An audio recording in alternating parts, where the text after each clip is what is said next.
আপোনালোকে জানে ভাৰতবৰ্ষৰ স্বাধীনতা দিৱস উপলক্ষে সৰ্বভাৰতত জনসাধাৰণে স্বতঃস্ফূৰ্তভাৱে ওলাই আহি স্বাধীনতা দিৱস উদযাপনৰ এই প্ৰাকখনত ঘৰে ঘৰে তিৰংগা যাত্ৰা কাৰ্যসূচী সফল ৰূপায়ণৰ কাৰণে সকলোৱে ওলাই আহিছে আৰু এই ক্ষেত্ৰত আমি সকলোৱে এই কাৰ্যসূচীত যোগদান কৰি সফল ৰূপায়ণৰ কাৰণে আগবাঢ়িছোঁ।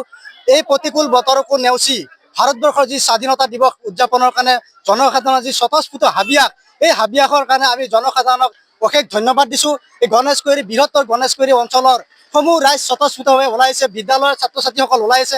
আপোনালোকে দেখিছে ইমান প্ৰতিকূল বতৰত কণ কণ ছাত্ৰ ছাত্ৰীসকলে স্বাধীনতা দিৱসৰ যি উদযাপনৰ যি আনন্দ, এই আনন্দ উপভোগ কৰাৰ কাৰণে স্বতঃস্ফূৰ্তভাৱে আজি ঘৰে ঘৰে তিৰংগা কাৰ্যসূচীৰ এই যাত্ৰাত যোগদান কৰাৰ বাবে আন্তৰিক ধন্যবাদ জনাইছোঁ আৰু সকলোকে এই কাৰ্যসূচী সফল ৰূপায়ণ কৰি ভাৰতবৰ্ষৰ স্বাধীনতা দিৱসত ঘৰে ঘৰে পতাকা উত্তোলন কৰি জাতীয় পতাকাক সন্মান প্ৰদৰ্শন কৰাৰ বাবে আমাৰ সকলো ৰাইজ বদ্ধপৰিকৰ।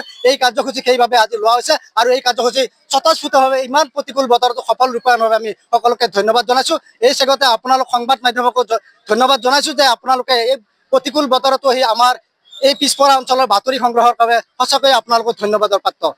এই অঞ্চলৰ ৰাইজক তেখেতসকলে আহ্বান জনাইছিল আৰু সকলো ৰাইজে স্বতঃস্ফূৰ্তভাৱে ইয়ালৈকে আহিছে আৰু বিশেষকৈ স্কুলীয়া ছাত্ৰ ছাত্ৰীসকলেও ইয়াত অংশগ্ৰহণ কৰিছে। আপোনালোকে ইতিমধ্যে সকলোৱে জানে 1947 চনত যেতিয়া ভাৰতবৰ্ষ স্বাধীন হ'ল, প্ৰতি বছৰতে ভাৰতে স্বাধীনতা পোৱাৰ পিছত প্ৰতিগৰাকী ভাৰতীয় নাগৰিকে এক আনন্দ বা উৎফুল্লিত হৈ থাকে। কিছুদিন আগতে বা কিছু বছৰ আগতে আমি অকণমান এটা বিজিত হৈছিল, বিভিন্ন প্ৰকাৰৰ উগ্ৰপন্থী সমস্যাৰ কাৰণে আমি এনেকৈ স্বতঃস্ফূৰ্তভাৱে কৰিব পৰা ব্যৱস্থা নাছিলোঁ। কিন্তু ভাৰতবৰ্ষত যেতিয়া নৰেন্দ্ৰ মোদী মহোদয়ৰ চৰকাৰ আহিল, পৰিৱেশটো বৰ অনুকূল হ'ল, তেতিয়া আমি অন্তত এই ধৰণে আমাৰ যিটো মনৰ ইচ্ছা প্ৰকাশ কৰিবলৈ আমি সুবিধাকণ পালোঁ। সেইকাৰণে আজিৰ তাৰিখত স্বতঃস্ফূৰ্তভাৱে আমি এই স্বাধীনতা যি পালোঁ তাৰ আনন্দ ফূৰ্তি কৰিছোঁ। ভাৰত চৰকাৰে তথা নৰেন্দ্ৰ মোদী মহোদয় আৰু অসমৰ মাননীয় মুখ্যমন্ত্ৰী মহোদয়ে ইতিমধ্যে প্ৰশাসনিকভাৱে আহ্বান জনাইছে সকলোকে এই কাৰ্যত অংশগ্ৰহণ কৰিবৰ কাৰণে।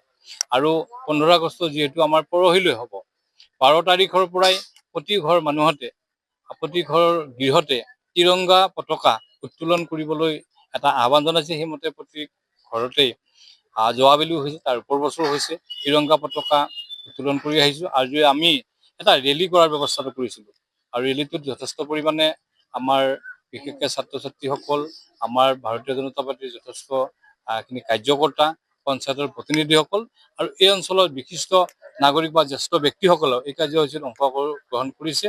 সুন্দৰ এটা আমাৰ ৰেলী হৈছে। ৰেলী হোৱাৰ উদ্দেশ্যটো আমি যে কাৰোবাক দেখাইছোঁ তেনেকুৱা নহয়, স্বতঃস্ফূৰ্তভাৱে মানুহে স্বাধীনতা যে পাইছে, স্বাধীন ভাৰতৰ যে নাগৰিক, আমি এগৰাকী স্বাধীন নিজকে গৌৰৱান্বিত অনুভৱ কৰিছোঁ। আমি এখন ইমান মুক্ত স্বাধীন ৰাষ্ট্ৰত জীয়াই থাকিব পাৰিছোঁ আৰু আজি আমি সেই দিনটো ভালকে উদযাপিত কৰিম বুলি আমি সমূহ ৰাইজ ওলাই আহিছোঁ। আমি গণেশগুৰি মণ্ডলৰ হৈ আমি গোটেই সমূহ ৰাইজ ওলাই আহিছোঁ। আমি এই চেগতে আমাৰ ভাৰতীয় জনতাই ধন্যবাদ দিয়াৰ লগতে ইয়াৰ মণ্ডলৰ সভাপতি ভাৰতক ধন্যবাদ দিছোঁ আৰু সকলো প্ৰভাৰী দাদাকো ধন্যবাদ দিছোঁ। আমাৰ এনেকুৱাকে সমদল ওলাইছে যে ৰাইজৰ মাজত আৰু উৎসাহ দেখাব পাৰিছোঁ। তাৰ কাৰণে আমি নিজে আনন্দিত হৈছোঁ আৰু ধন্যবাদ জ্ঞাপন কৰিছোঁ।